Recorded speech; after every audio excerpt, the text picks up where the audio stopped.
Hey there, teachers. Imagine a membership site that gives you everything you need to create impactful literacy lessons all in one place. That's exactly what you get with the Colorful Literacy Toolkit. Especially when it comes to word-level work like phonics and morphology instruction, this toolkit has you covered.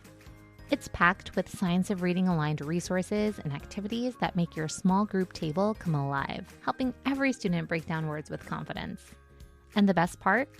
Doors are now open for a limited time, and you can become a founding member. Head over to michelleandthecolorfulclassroom.com to take a look at what's inside. Your best year in literacy is just a click away. Check it out. You're listening to episode 5 of Literacy in Color. Welcome to the Literacy in Color podcast. I'm your host, Michelle Sullivan, a science of reading advocate with over a decade of experience as a reading interventionist and literacy coach. I'm passionate about making evidence-based instruction both effective and engaging. If you're interested in captivating our learners on reading fluently and understanding language, or as I like to call it, keeping it colorful, then you've found the right place. Each week, we'll explore intriguing lit bits and practical strategies around the science of reading and structured literacy to help you be colorful and teach colorfully. Are you ready to bring literacy to life? Let's color outside the lines and make an impact together. For those of you who follow me on Instagram or my website, you know my platform is called the Colorful Classroom. So today, I wanted to get started with a little backstory. So fun fact, I've always been an artist, maybe a creative, if you will. And when I was in high school, our guidance counselor's sister was looking for an intern for her design firm. She worked with color and textile design. So she asked our art teacher if there were any conscientious art students she'd recommend for a summer job. Spoiler alert, she recommended me, and we were a match made in heaven. And the rest is history. So from the time I was about 15 or 16-ish years old, for over a decade, well into college and beyond, I went from assistant to the designer to assistant designer. And from hospitality to healthcare, I was involved in the creation of color palettes and design work. And we worked on things from carpeting to upholstery and leather and other textiles, and sometimes for really big brand names. I truly developed a trained eye and attention to detail to the point where if something is off a smidge, I notice it. And my husband would say it's a blessing and a curse. What I loved about this work, though, is I learned a great deal about color theory, both the science and the art in using color.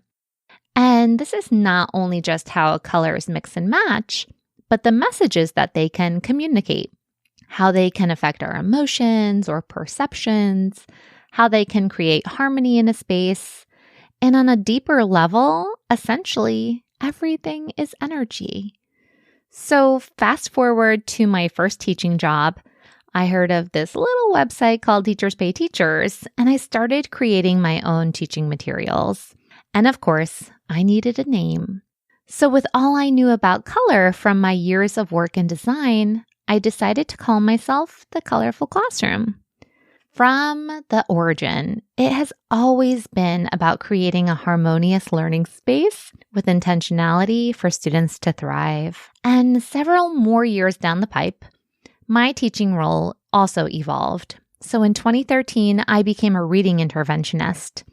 Then in 2018, I became an instructional literacy coach. So the resources I created also evolved to be exclusively literacy related. Yet, I still called myself the Colorful Classroom. So I reflected and reflected and reflected some more. How can I make this special notion of being colorful relevant to literacy? And then it hit me, and I kid you not, this came to me like 5 minutes before falling asleep one night, as of course I'm trying to solve all the problems of the world with my head against the pillow, but an acronym for colorful. captivating our learners on reading fluently and understanding language. I mean, is that not special? No brainstorming, no trying to fit a square peg into a round hole. It literally just popped into my head. And the essence of the colorful classroom, it's in the C, captivating our learners. So my motto is to be colorful and teach colorfully. Now, you all know I'm a big word nerd. And the cool thing about the English language is that it is very nuanced. In fact, most of the words in our language are what we call polysemous. Poly from the Greek for many, and semous has that root, S-E-M, related to meaning. We actually see S-E-M in a related word, semantic, which means concerned with meaning. So polysemous, many meanings. A quick Google search tells us about 40% of English words are considered polysemous. So let me go on a quick tangent where we can consider even our simple CVC words as multiple meaning words. If you were to read the word B-A-T, bat, what's the first thing you think of when you hear that word? Perhaps a baseball bat, perhaps a nocturnal animal with wings. Maybe you think of phrases like she bats her eyes, or we got along right off the bat. So in English, not only do we have many words to express one thing, but we have one word to express many things. So back to colorful. That too is polysemic. The first thing that comes to mind for most people, likely, as we break down those morphemes, colorful plus suffix ful, is full of color or multicolored, right? This is a very literal understanding. However, if I was to say a story was colorful, what would that mean? Well, maybe it was full of exciting details. How about a colorful person? Perhaps their behavior is especially interesting. So to me, a colorful classroom is a vibrant learning community, and a colorful teacher shows up with brilliance to captivate those learners. So maybe you've even heard the expression, show your true colors. It's about being true to ourselves, revealing who we really are, our true nature, our true character.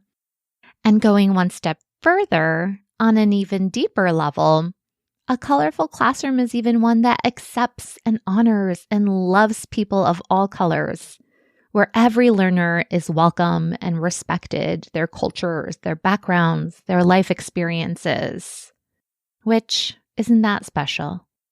And because I do love a good Freyer model with non-examples, a colorful classroom is not just an explosion of stimulating neon rainbow everything just for aesthetics.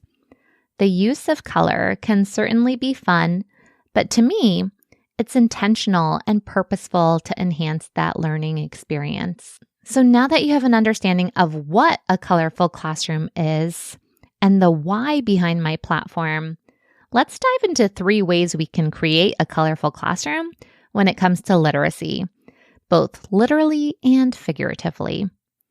So let's start with a literal way. One way to teach colorfully is to use color coding for clarity.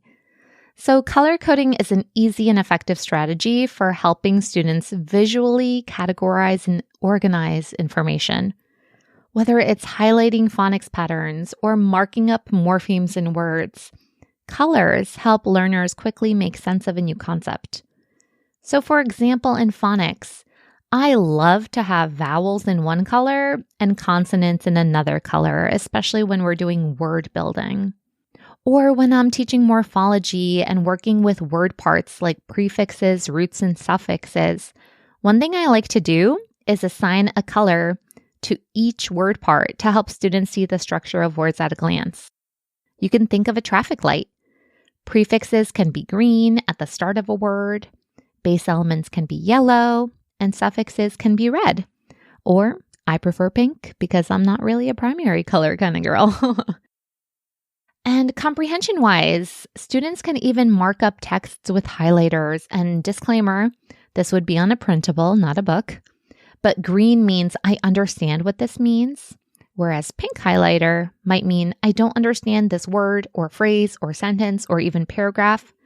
And this is really helpful for older students as they're monitoring their comprehension and may need assistance in pinpointing exactly where their understanding breaks down.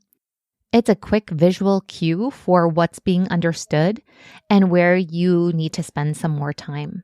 So you can use this as even formative assessment just to adjust your instruction and provide targeted help.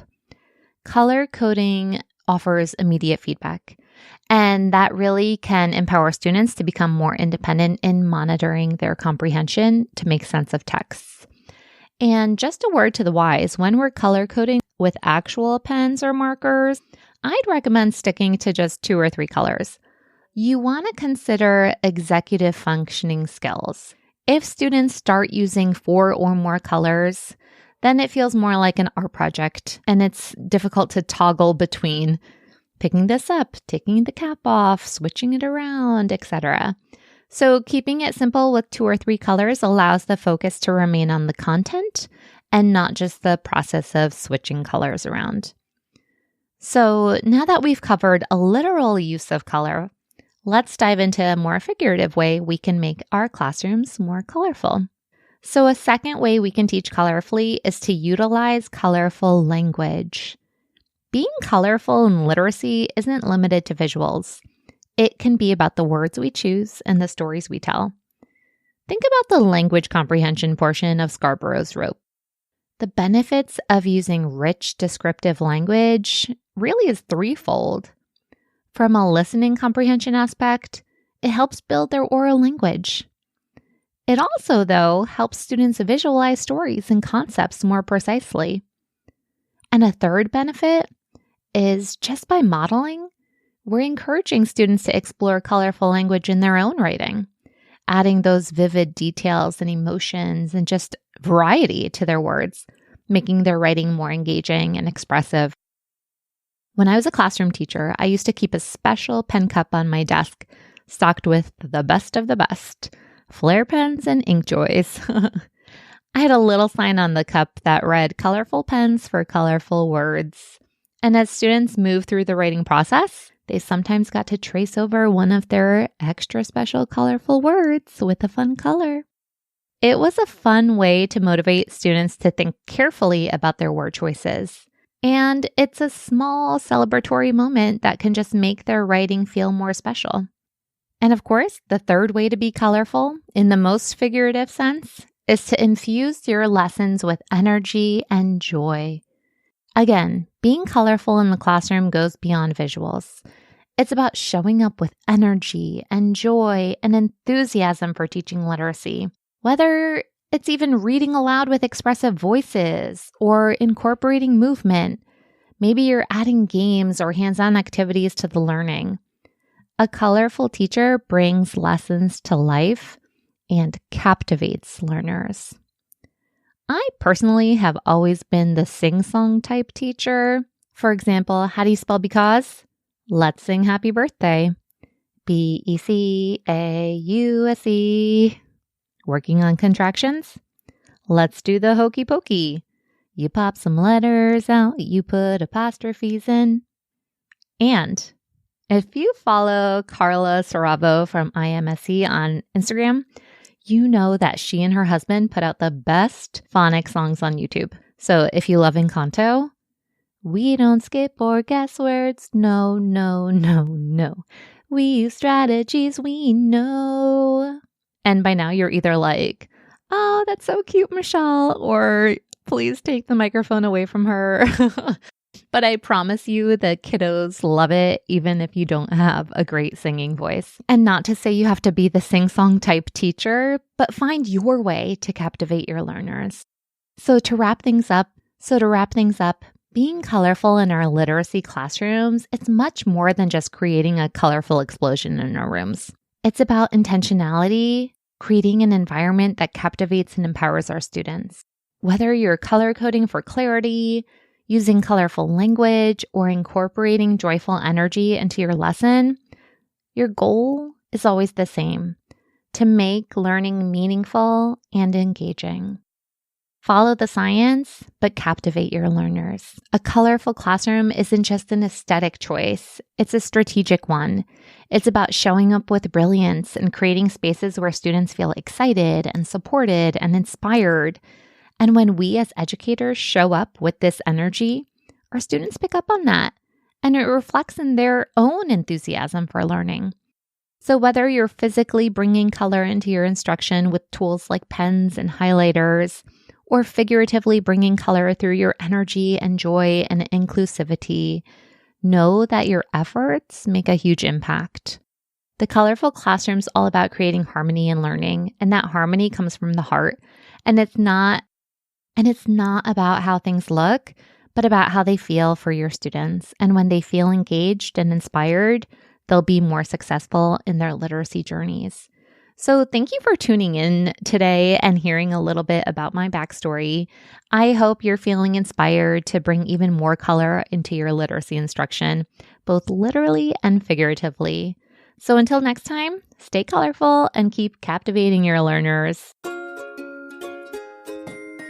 Thank you so much for tuning into Literacy in Color. I hope today's episode left you feeling both inspired and equipped with something new to add to your teaching toolkit. If you're enjoying this podcast, it would truly mean so much to me if you'd leave a 5-star review. It helps other educators find the show and join our colorful community. And don't forget to hit the follow or subscribe button so you never miss an episode. For more tips, tools, and resources, be sure to check out the links in the show notes at michelleandthecolorfulclassroom.com. Thanks again for listening, and I'll catch you next week. Until then, be colorful and teach colorfully.